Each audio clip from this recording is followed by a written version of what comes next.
Bismillahirrahmanirrahim.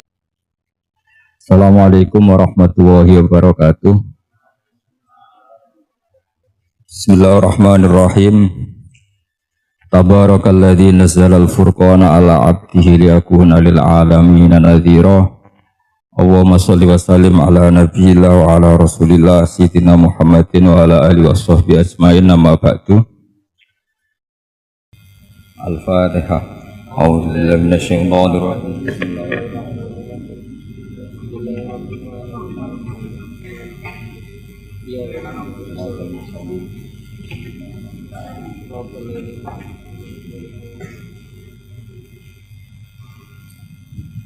Bismillahirrahmanirrahim. An-naul khamisu wal arba'un fi amihi wa khosihi. Jadi bagian dari ke-45 tentang am dan khos. Am artinya gini, satu lafadz yang maknanya itu mencakup apa saja yang bagian dari fardun min afrodi dzalikal am.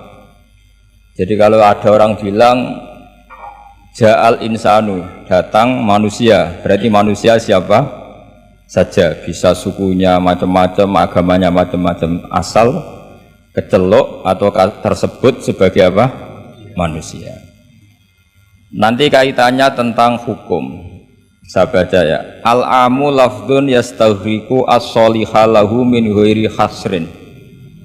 Jadi yang dikatakan am adalah satu pilihan kata yang siapa saja atau apa saja bisa masuk tanpa dibatasi. Di sini dicontohkan oleh Imam Suyuti, kulluman 'alaiha fan. Setiap yang berdomisili di bumi pasti nanti fanin, semuanya akan apa?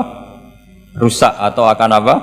Hancur atau musnah. Itu enggak ada pengecualian sama sekali. Tapi kemudian selalu ada problem am. Problemnya begini. Ada hal-hal yang oleh eksplisit ya, bukan sekedar implisit, eksplisitnya nas itu dikecualikan.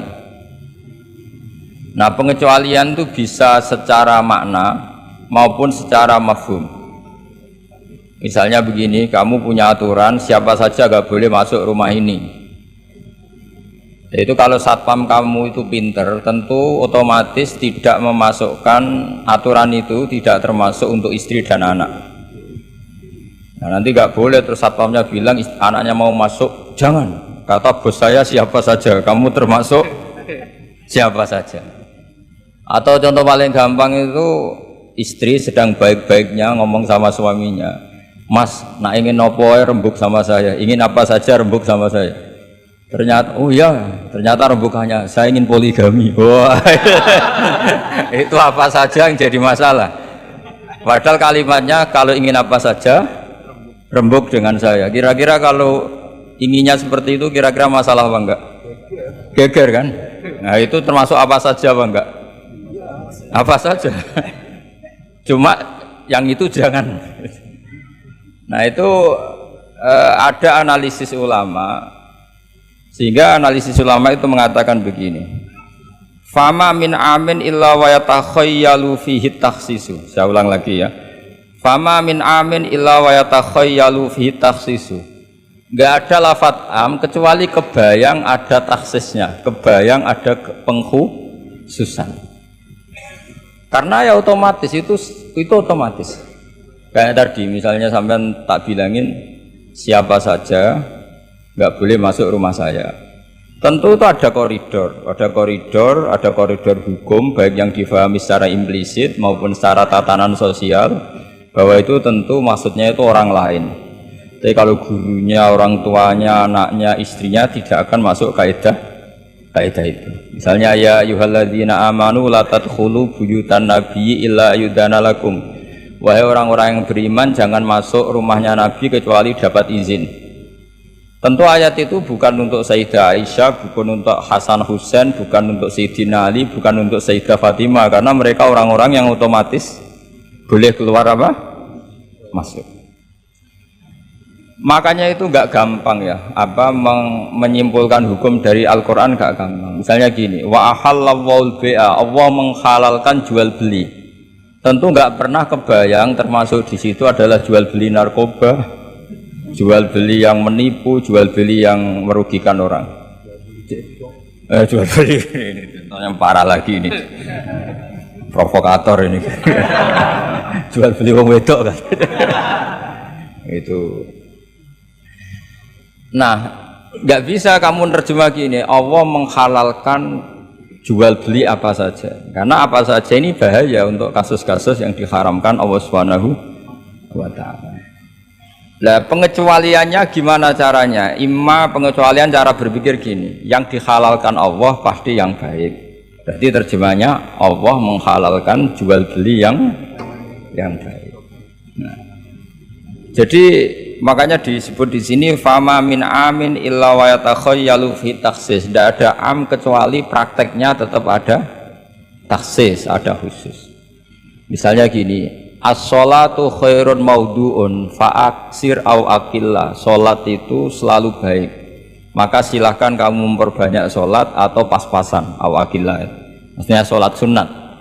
Tentu itu mengecualikan sholat setelah subuh sampai matahari terbit, dan setelah asar sampai matahari terbenam. Padahal itu juga sholat, tapi dikecualikan dari yang disyariatkan. Misalnya Nabi zaman Sugeng sering ngendikan kamu boleh sholat di belakang siapa saja yang muslim. Tentu mengecualikan nggak boleh seorang perempuan ngimami seorang laki-laki. Padahal perempuan juga orang muslimah.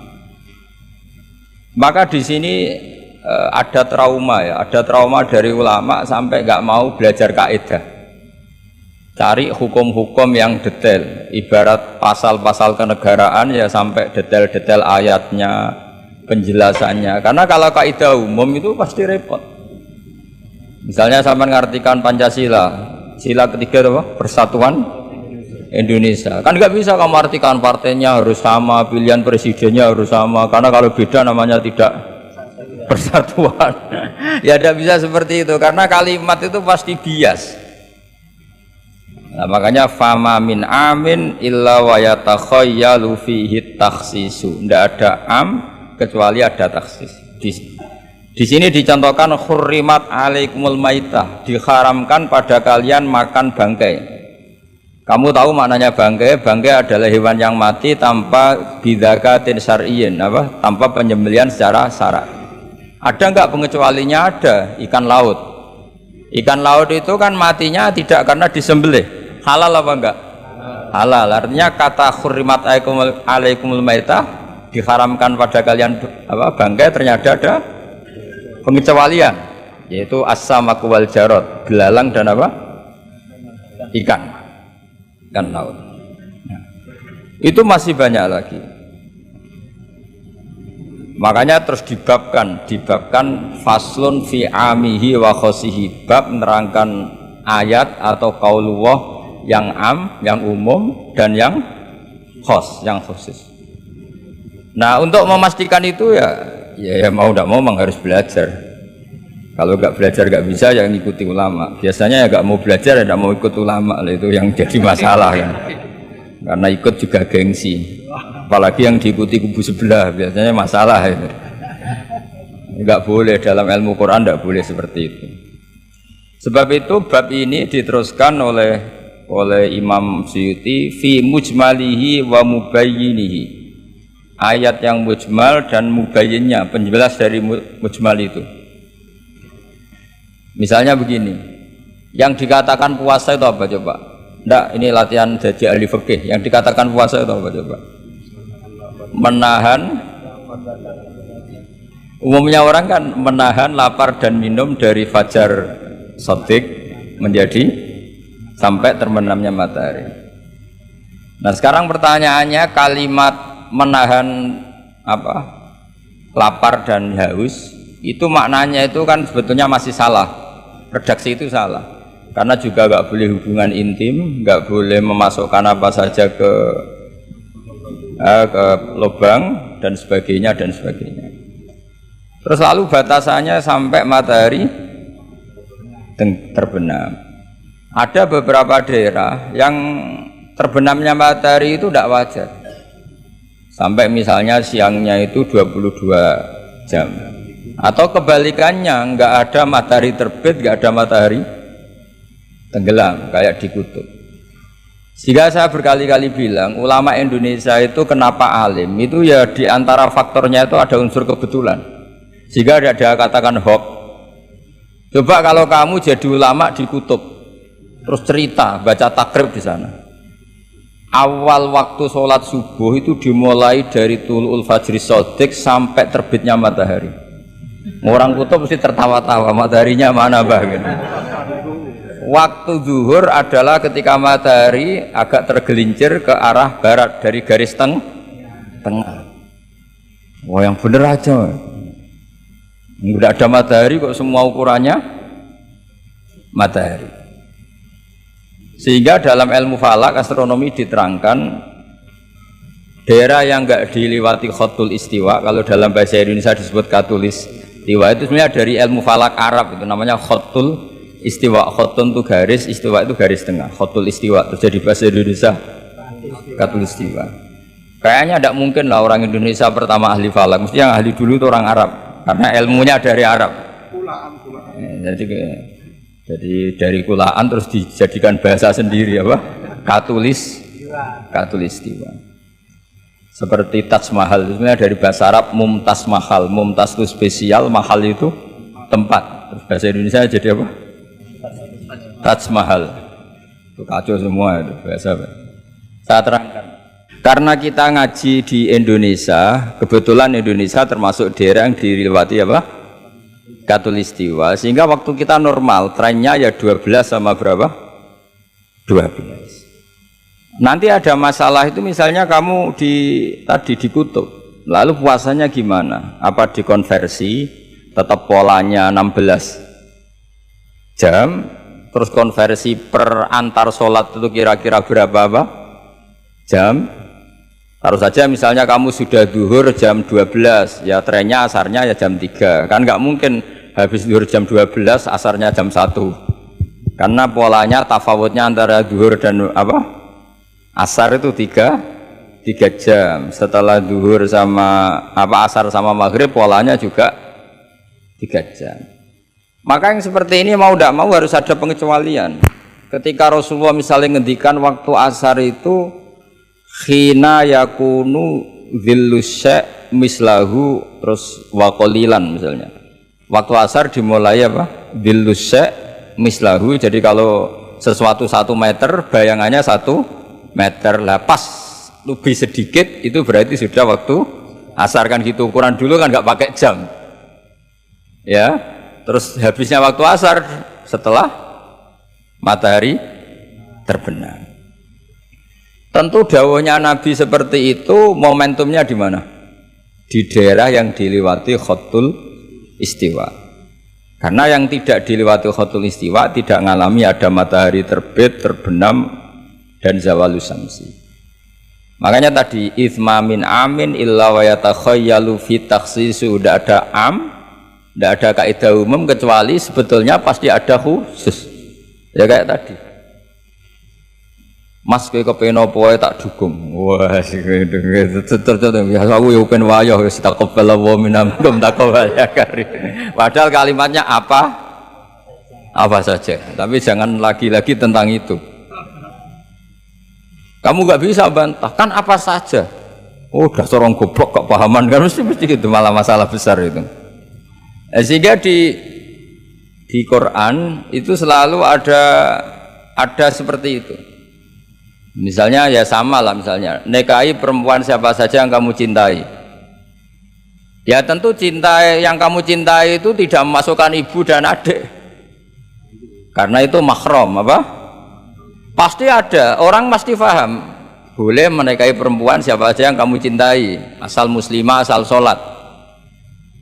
Secara kaidah asal muslimah, asal sholat kan memasukkan ibu dan saudara kandung atau adik kandung, tapi kan nggak kebayang dalam nikah seperti itu, jadi otomatis ada istisna. Makanya ini perlu dicatat ya, makanya jangan sering dalil ayatnya begini berarti memasukkan apa saja, tidak bisa. Itsma min amin illa wa yatakhayyalu fihi taksis, enggak ada ayat umum kecuali prakteknya ada taksis, ada kekhususan. Jelas ya? Apa saja? Misalnya gini, bohong itu haram. Ya pasti tidak semuanya. Ada bohong itu wajib. Ada perempuan dikejar-kejar sama begal mau diperkosa, terus sembunyi di rumah kamu. Kamu wajib jujur apa wajib bohong?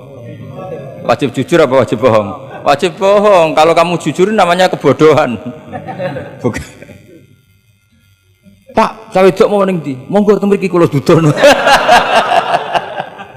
Itu tidak jujur, itu goblok gitu. Ya ingat ya kaidahnya itsma min amin illa wa yatakhayyalu fihi takhsis. Sudah itu aja dihafalkan, nanti sudah pinter sendiri itu, sudah itu aja. Apa? Itsma min amin illa wa yatakhayyalu fihi takhsis. Enggak ada kaidah umum kecuali di situ tersimpan takhsis atau aturan-aturan khusus yang terkecualikan. Itu pasti, itu otomatis. Karena nggak kebayang bahasa itu mewakili semua, itu nggak kebayang. Misalnya ada pembantu mesti dibilangin gini sama penyalurnya, ya kalau disuruh majikan apa saja turutin ya, disuruh ngelayani ya saja apa turutin, terus ngelayani diranjang ya taqabbalallahu minna minkum kan, tetap nggak bisa. Kayak lafadz itu nggak bisa. Kalau majikan kamu ingin apa saja turutin, tentu tidak memasukkan hal-hal yang dilarang agama. Itu juga misalnya mahasiswa, sama dosen nurut ya perintahnya apa saja ya apa saja yang dibolehkan, maksudnya bukan apa saja secara bebas. Nah itu di Quran juga gitu, kalau ada ayat apa saja sebetulnya di situ pasti ada apa? Takhsis ya, jelas ya. Itsma min amin illa wa yatakhayyalu fihi takhsis. Sehingga susah sekali cari umum yang tetap maknanya umum. Sekarang misalnya pertanyaannya lagi, ini ada beberapa kaidah. Qad yaqa'ut tabyin muttasilan nahwu minal fajr ba'da qawli al khaitul abyadu minal khaitil aswad. Ini lebih susah lagi. Lebih susahnya gini. Di Quran itu ada beberapa lafaz yang maknanya itu tidak semestinya. Saya ulang lagi, di Quran itu ada beberapa lafaz yang maknanya itu dari awal tidak semestinya. Nah tidak semestinya ini oleh ulama ahli sastra Arab, ahli balaghah kalau dalam bahasa Arab disebut tasbih. Apa? Tasbih. Jadi kalau orang Arab sebetulnya ya sama, orang Arab orang Indonesia sama dalam apa? Pemaparan sama. Kalau Zaid itu agak ganteng, agak yang gantengnya agak. Itu orang Arab bilang itu Zaidun kal qamar. Zaid itu ibarat rembulan. Tapi kalau ganteng sekali dan susah ditandingi, itu orang Arab akan bilang Zaidun qamarun. Zaid itu rembulan. Sehingga dalam kitab-kitab madaih, kitab-kitab yang memuji Nabi itu disebut anta samsun, anta badrun. Engkau ibarat matahari, engkau ibarat rembulan. Itu adat tasbihnya kata seperti dibuang. Apa kata seperti dibuang? Sama di Indonesia juga sama. Kalau orang ahli orasi ilmiah yang ketika orasi itu kendel sekali, apalagi zaman revolusi, ketika ada orasi yang menggelegar disebut singa podium. Tidak seperti singa, tapi langsung dikatakan singa podium. Itu ada tasbih, namanya dalam bahasa Arab disebut apa? Tasbih. Nah problemnya ada beberapa ayat yang dari awal Allah menggunakan itu tidak untuk makna semestinya, tapi untuk apa? Tasbih. Tasbih itu ya tadi hanya menyerupakan, berhubung sesuatunya detail, adat tasbih, kata seperti itu dibuang. Misalnya gini, inna min azwajikum wa auladikum aduwwal lakum. Istri kamu, anak kamu itu musuh kamu. Oh, itu kan ngeri, masa anak sama istri dikatakan musuh. Nah, tentu itu ada proporsinya. Ketika anak istri kita tidak menopang kesalehan kita, tidak menopang ketaatan kita, maka perilakunya sebagaimana musuh. Tapi ketika mereka baik, benar-benar baik, kata Nabi, sebaik-baiknya pemberian dari Allah dan sebaik-baiknya mata udunya adalah almaratus solihah, wanita yang solihah, yang membantu kamu menjadi orang baik. Artinya apa? Ada proporsi di mana perempuan digelari musuh, distatuskan musuh, ada proporsi di mana perempuan berstatus pembela atau penopang ketaatan. Ya sudah seperti itu. Nanti kalau baca Quran, baca hadis seperti itu, di mana wanita dipuji maknanya kayak apa, ketika dikritik maknanya kayak apa. Lelaki juga gitu sama. Sehingga banyak ulama yang merumuskan hubbul mal misalnya, mencintai harta. Itu hukumnya gimana? Ya kalau untuk kebaikan ya baik, kalau untuk keburukan ya buruk. Nah, makanya innama amwalukum wa auladukum fitnah. Harta kamu, anak kamu itu ujian.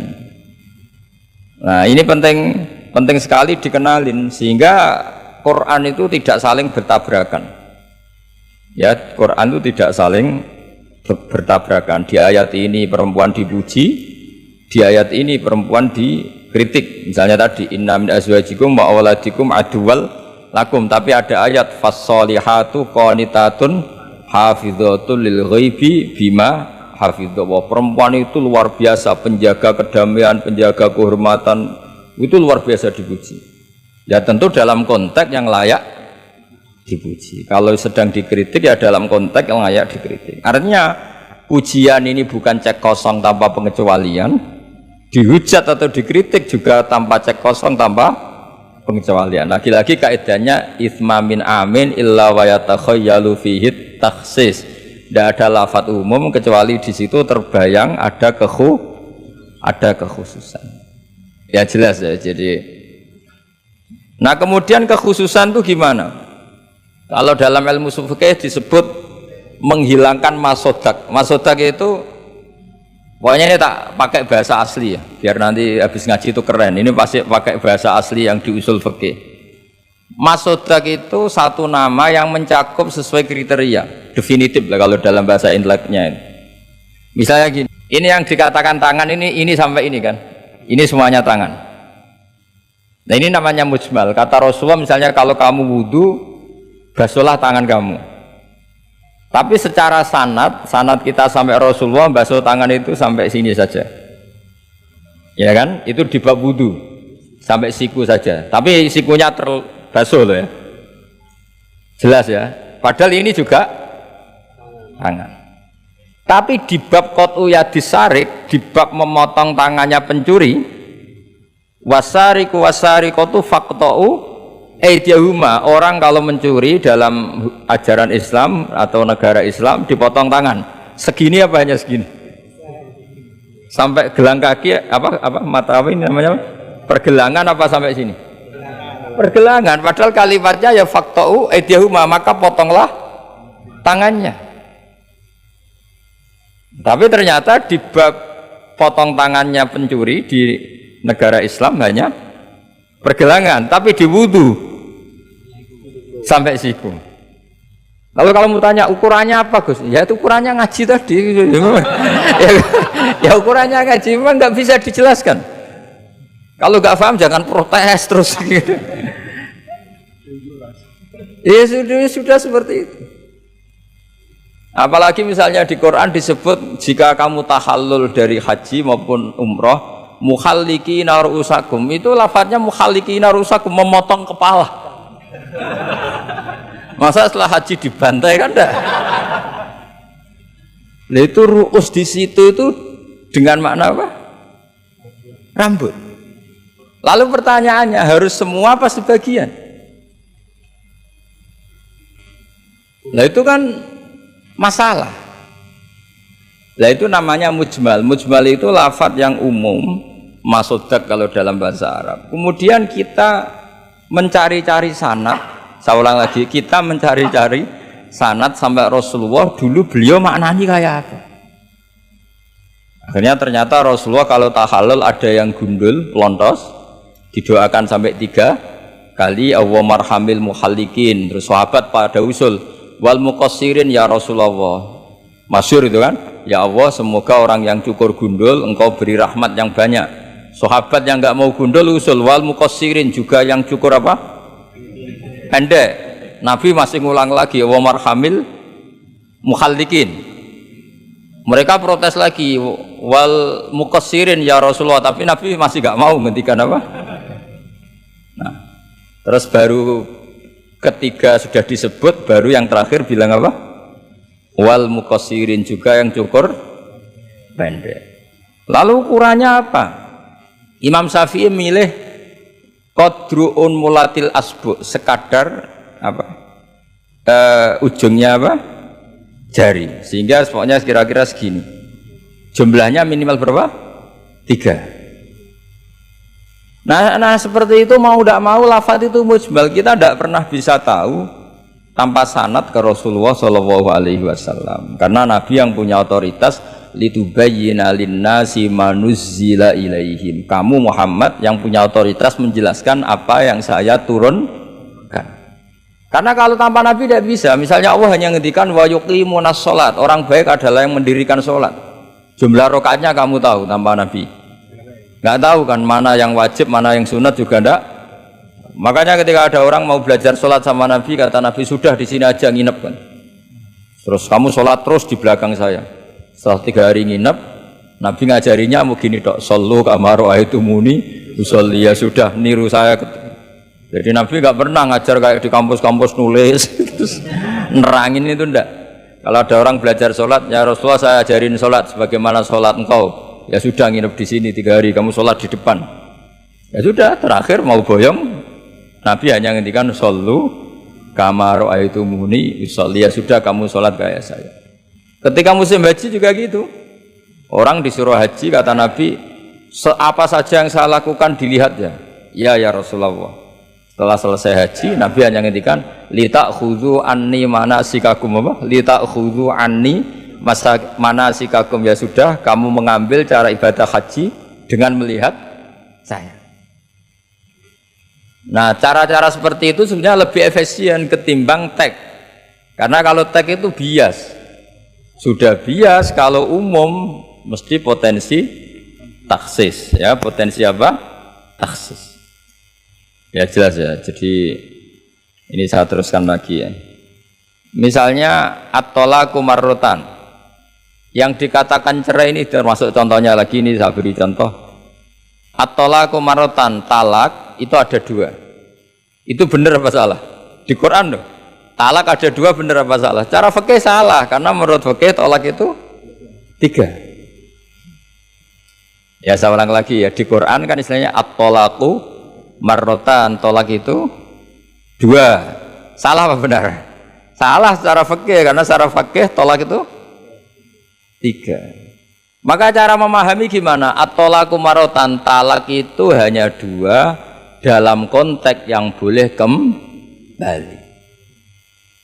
Karena setelah 3 itu nggak boleh kembali lagi sampai si istri dirasakan orang lain.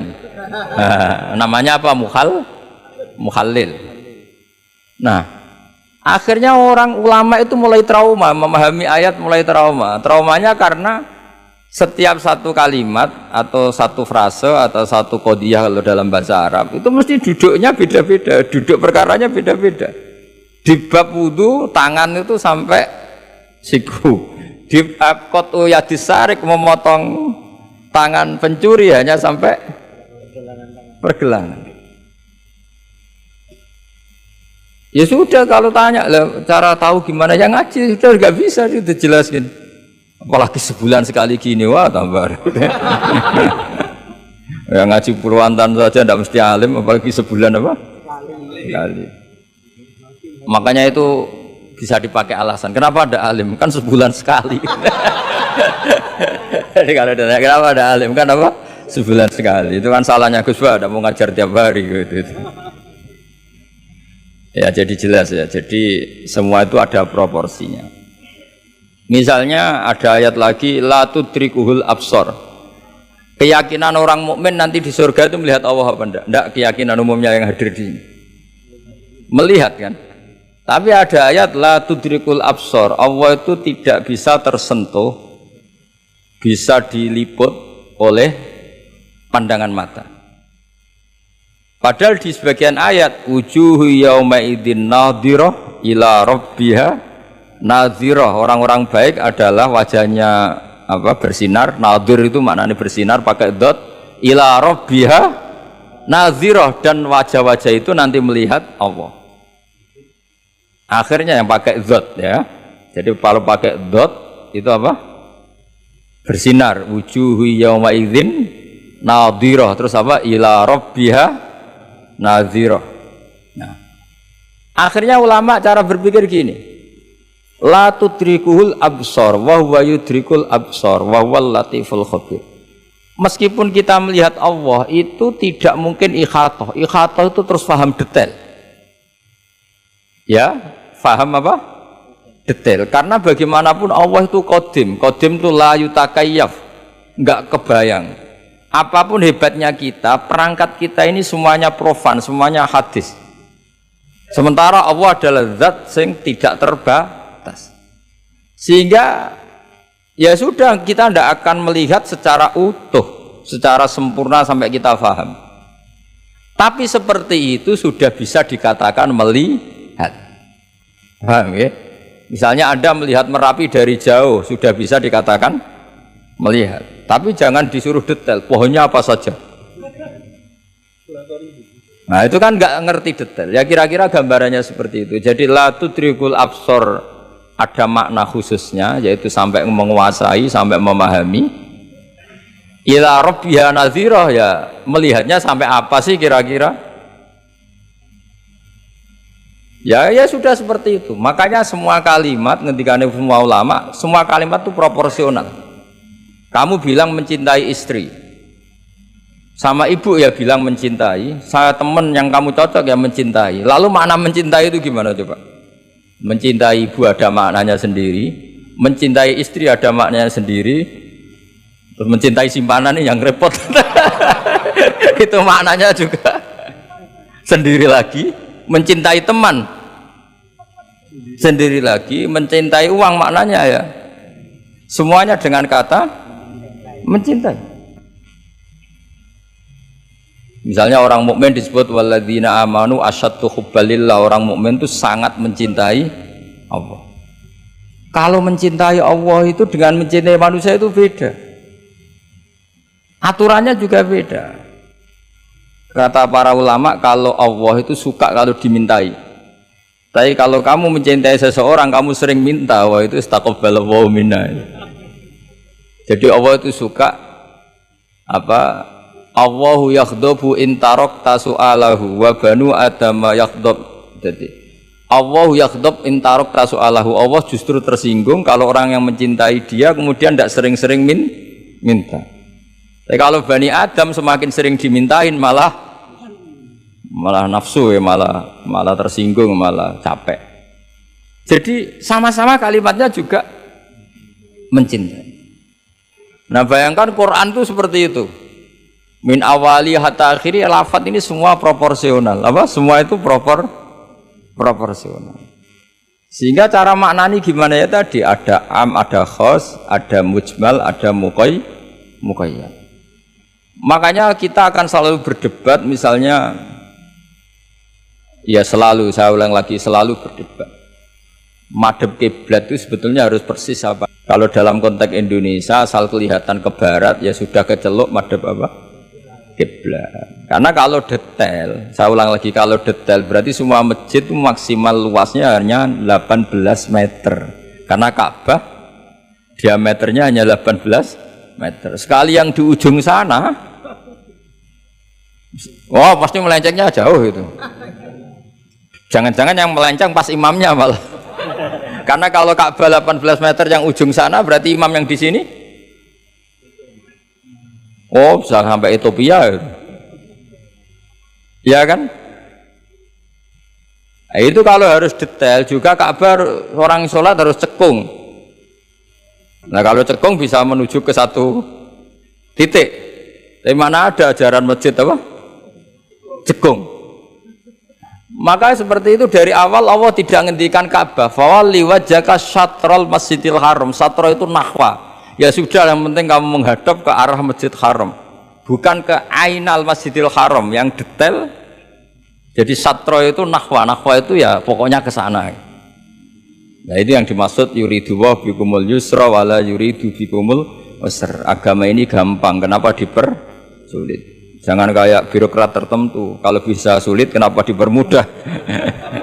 Karena banyak kepentingannya apa? Ya terus saya teruskan lagi. Ini contoh-contoh. Ukhidlat lakum bahimatul an'ami illa ma yusla alaikum. Terus ada lagi wa aufu bi ahdi ufi bi ahdikum. Ini contoh-contoh yang disebut oleh Imam Suyuti. Walillahi 'alan nasi hijjul bait. Maksud beliau dengan contoh-contoh itu begini ya. Misalnya kuluman 'alaiha fan, semua ini kalau kiamat nanti rusak semua. Pertanyaannya gini, Gus, lalu panitia kiamatnya gimana? Misalnya Israfil yang masyhur jadi panitia kiamat itu kan Israfil kan sekarang sudah pegang apa? Trompet. Kalau trompet pertama malam itu gunjang terus trompetnya ceblok baru separuh itu kan terus gak jadi kiamat. Maka ulama mikir ini yang ya sudahlah kecuali panitianya gitu mesti akhirnya. Karena kalau ini panitianya ikut guling, apalagi wah trompet sama mana ini belum selesai kiamat kalau sudah apa jatuh. Makanya ulama selalu mengecualikan kuluman aliyafan itu ada pengecualiannya, misalnya kecuali panitia kiamat. Sehingga di Quran itu ada pembenaran pengecualian itu, yaitu ada ayat wa yahmilu arsya rabbika fawqahum yauma idzin samaniyah. Dadi wa yahmilu lan gawa arsya rabbika arase pangeran sira. Fawqahum kang pangeran sak dhuwure para malaikat. Sapa samaniyatun malaikat 8. Jadi ketika kiamat dahsyat itu masih ada malaikat 8 yang masih happy-happy saja. Masih santai saja. Karena dia panitia. Ini kalau sampai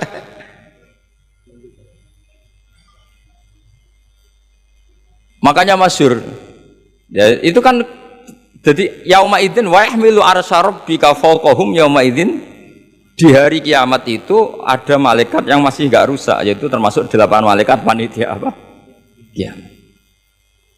Maka Israel itu semoga ikut ngaji di sini. Israel itu kacau.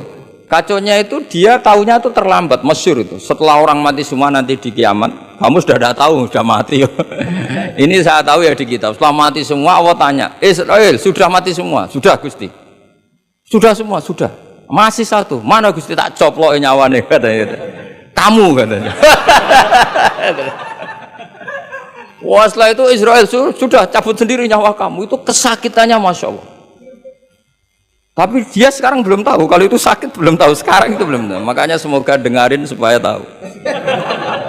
Orang sakit terus, gimana sakit Gusti, sakit sekali. Terus Israel bilang gini, kalau saja saya tahu kalau dicabut nyawa itu sakit, saya tidak main coba cabut. Ternyata sakit. Pakai cara apa saja. Jadi tapi dia itu nanti, nyesalnya nanti.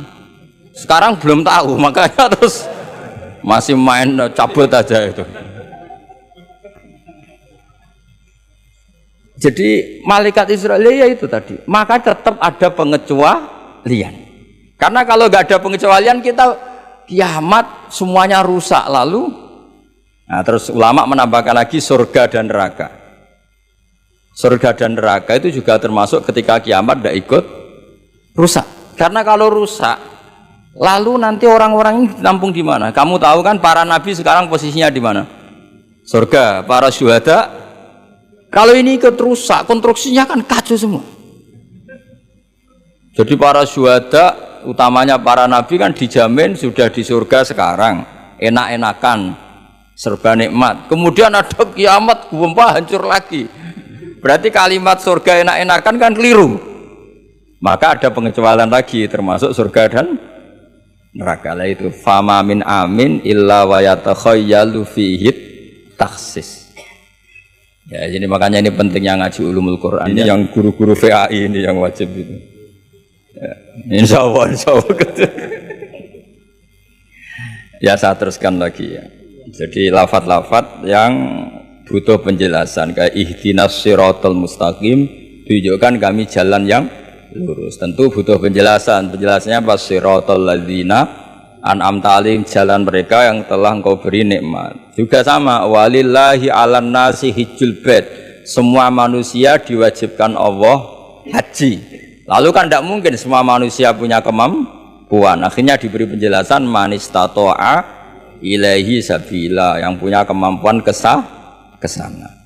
Jadi itu menunjukkan dari sekian kalimat itu, kata Imam Suyuti, pentingnya mengkaji. Kalau mengkaji harus sekaligus mengkaji mukhosisnya yang menentukan kalimat itu. Kalau ngaji mujmal, lafadz yang bias, langsung mengkaji mubayyinnya, penjelasannya kayak apa. Ibarat pasal-pasal di KUHP lah. Kalau belajar pasalnya harus belajar ayat-ayatnya supaya tahu detail. Kalau ndak ya kayak tadi, Persatuan Indonesia berarti bikin partai yang berbeda melanggar Pancasila karena silanya persatuan. Oh ya kacau kalau gitu. Nah kira-kira seperti itu lah lafadz kalau difahami liar ya kira-kira kayak seperti itu. Makanya saya berharap jangan mudah menvonis karena tidak segampang itu.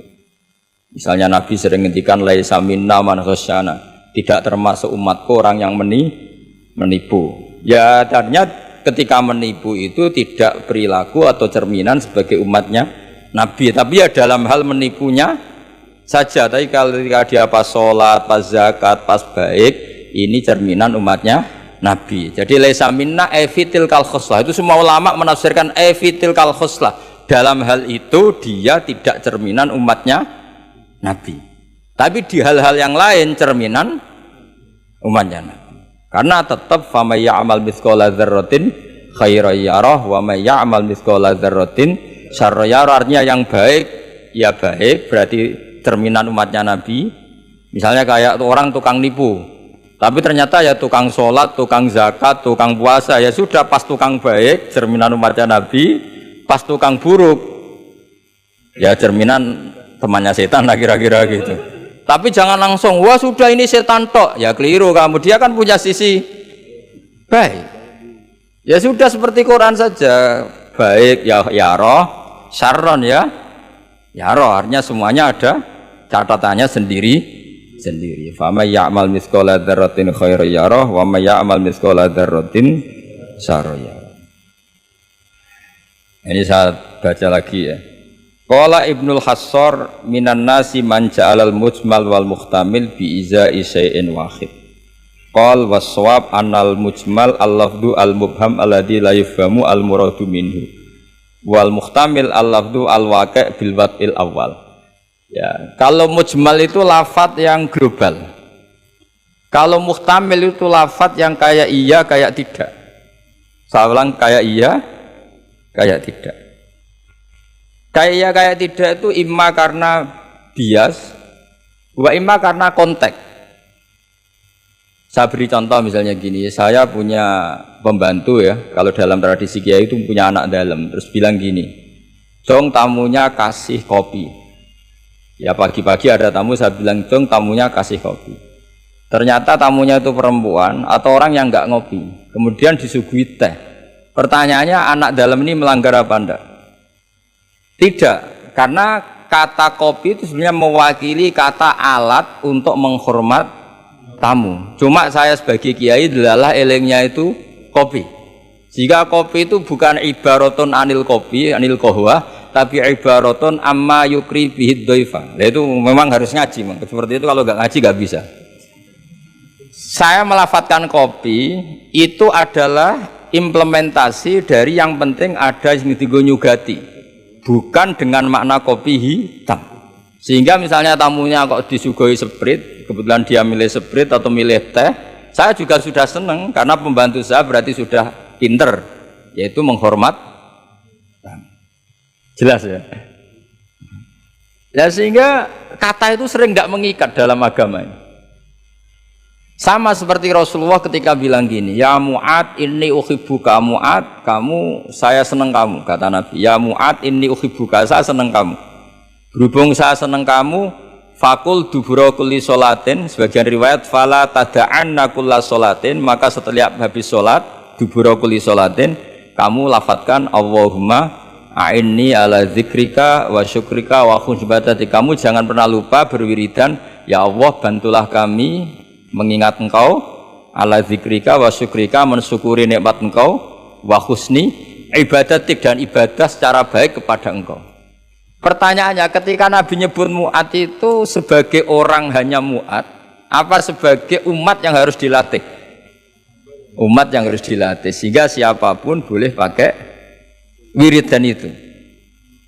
Ya, makanya terus di balaghatul Arab itu ada aturan zikrul ba'di wa iradatil kul. Ketika nyebut sebagian, bisa yang dimaksud itu siapa saja. Ketika saya nyebut kopi, sebetulnya itu alat atau perangkat atau minuman yang dipakai hormat tamu, tidak harus bentuknya kopi hitam. Tapi kalau orang tertentu yang memang hobinya ngopi, ayo cari warung kopi. Memang dia anti minum teh, anti minum sprit, memang inginnya warung kopi, ya sudah, itu berarti makna kopi yang muayyan, yang memang maknanya kopi dengan makna yang khas. Jelas ya? Nah, bayangkan Quran dan hadis itu potensi seperti itu ada. Makanya potensinya itu lafadz itu muhtamil, bisa iya, bisa tidak. Nah, di sini ini pentingnya ngaji. Jadi sehingga ketika Allah ngendikan rijal sekalipun, lelaki, kadang maknanya memasukkan perempuan. Misalnya gini, kalau kamu ngaji ilmu nahwu, hudal lil muttaqin, alladzina itu jamak untuk lelaki atau perempuan? Alladzina, lelaki. Tapi Quran itu untuk lelaki, tok apa lelaki dan perempuan? Dua-duanya. Tapi Allah ngendikan alladzina yu'minuna, bukan allai yu'minna, bukan pakai redaksi perempuan. Karena yang dimaksud lelaki adalah umatnya Nabi. Ya sudah, kalau umatnya Nabi ya semuanya umatnya Nabi. Tapi ada beberapa lafaz yang memang maksudnya lelaki, yang satu maksudnya perempuan. Caranya tahu itu ya lagi-lagi ngaji. Ya sudah, nggak ada jawabannya, memang harus ngaji. Nah itulah di Quran tuh banyak, ada lafaz mujmal, ada lafaz muhtamil. Saya beri contoh lagi bab zakat. Ini yang paling pokok, bab zakat, karena ini terkait fikih. Rasulullah itu menzakati tamernya. Tamer itu kurma. Ya, tamer itu maknanya apa? Kurma. Itu oleh semua ulama fuqaha, semua ahli fikih dunia mengatakan makanan pokok. Jadi yang wajib dizakati itu tanaman, makanan pokok. Karena apa? Ya kalau nuruti sunnah Rasul persis, orang Indonesia wajib zakat. Karena Nabi hanya menzakati kurma. Di Indonesia enggak ada. Iya, enggak ada. Jadi ketika Nabi mengatakan tamer, saya ulang lagi ya, ketika Nabi mengatakan kurma, maknanya apa? Zakatilah sesuatu yang sebagai makanan pokok, makanan khas atau makanan pokok daerah itu. Sehingga kita yang menzakati padi. Paham ya? Orang tertentu gandum. Sama seperti cung nak pedui tamu sarungan gitu. Ternyata sarungnya itu basah. Wah, daripada basah katoan cekak, ya tidak seperti itu. Sarong adalah ibaratun pakaian yang dianggap sopan dalam tradisi santri. Ketika sarungnya basah, penggantinya juga celana, jangan celana pendek. Karena kalau celana pendek tidak mewakili kesopanan. Jadi kalimat itu bisa diganti, cung nemuin tamu dengan kesopanan. Di antara gambarannya pakai sarung, maka sarung bisa diganti celana. Tapi nggak bisa diganti celana pendek, karena itu nggak cerminan sopan. Sama. Cong tamu saya kasih kopi, tentu bisa diganti teh, diganti sprit, paham ya? Tapi nggak bisa diganti toa, paham ya? Karena itu nggak cerminan, jenisnya terlalu jauh, apa? Jenisnya apa? Terlalu jauh. Ya, jadi ini jelas ya. Jadi kalimat-kalimat itu potensinya mujmal, potensinya itu muhtamil atau muhtamal. Wal farqu bainahuma annal mujmal yadullu ala umurin ma'rufah wal lafdhu mustarakun mutaraddidun bainahuma wal mubham la yadullu ala amrin ma'rufin ma'al qat'i bi anna syari' lam yufawid li ahadin bainal mustal bi khilafil muhtamil atau muhtamal. Jadi ya seperti itu semua. Saya contohkan yang gampang itu yang fikih saja ya. Misalnya orang disuruh sholat, sudahlah kamu sholat saja. Ya tentu kalau waktu zuhur pikiran pertama itu ya sholat zuhur, kalau waktu asar itu ya asar. Jangan pepeh kalimatnya gini, "Cung, kamu sholat." Waktu zuhur sholat apa saja, qobliyah masjid atau tahiyat masjid. Yang penting kan sudah sholat. Jadi semua kalimat itu pasti proporsional. Ya semua kalimat itu pasti apa? Proporsional. Sehingga pertanyaannya secara fikih, kalau kita harus madhep kiblat dan sholat harus bergantung matahari, maksudnya Nabi ya tentu daerah-daerah yang ada mataharinya. Maka kalau yang nggak ada mataharinya, ada ketentuan lain yang nanti ikut menginduk yang ada apa matahari. Karena setiap hukum pasti ada muqtadul halnya, ada proporsinya. Makanya kata ulama fikih itu misalnya begini lagi, tak contohkan yang fikih aja yang gampang karena itu keseharian kita. Sholat itu batal dengan makan. Kalau kamu sholat makan batal enggak? Batal. Itu satu upo sudah batal enggak? Sudah kan? Itu bahasanya sholat batal bil akli dengan makan. Sekarang kalimatnya tak ganti. Cung, hormatilah tamu dengan ngasih makan. Satu upo cukup apa satu piring? Sama-sama kalimatnya makan. Wis tak kei sak upo sing penting mangan. Tapi misalnya di bab sholat kok kamu babkan kayak menerima tamu ya kacau. Sholat itu batal dengan makan. Oh, nak sak upo orang mangan. Sedenge mangan ya sak piring. Jadi di bab sholat batalnya makan itu cukup saupo. Tapi di bab hormat tamu minimal sapirin. Kalimatnya sama-sama makan. Sama seperti yang saya ceritakan tadi, di bab wudu tangan itu sampai siku. Di bab kotu ya disarik hanya pergelangan. Padahal ayatnya ya tangan faktou aidiyahuma. Padahal pergelangan bahasa Arabnya itu ku apa? Al-ku. Itu bab-bab yang oleh ulama disebut nanti kalau kamu ngaji Quran kamu harus hati-hati karena ada lafadz mujmal, ada lafadz muhtamal, ada am, ada khas. Ya saya kira. Assalamualaikum warahmatullahi wabarakatuh.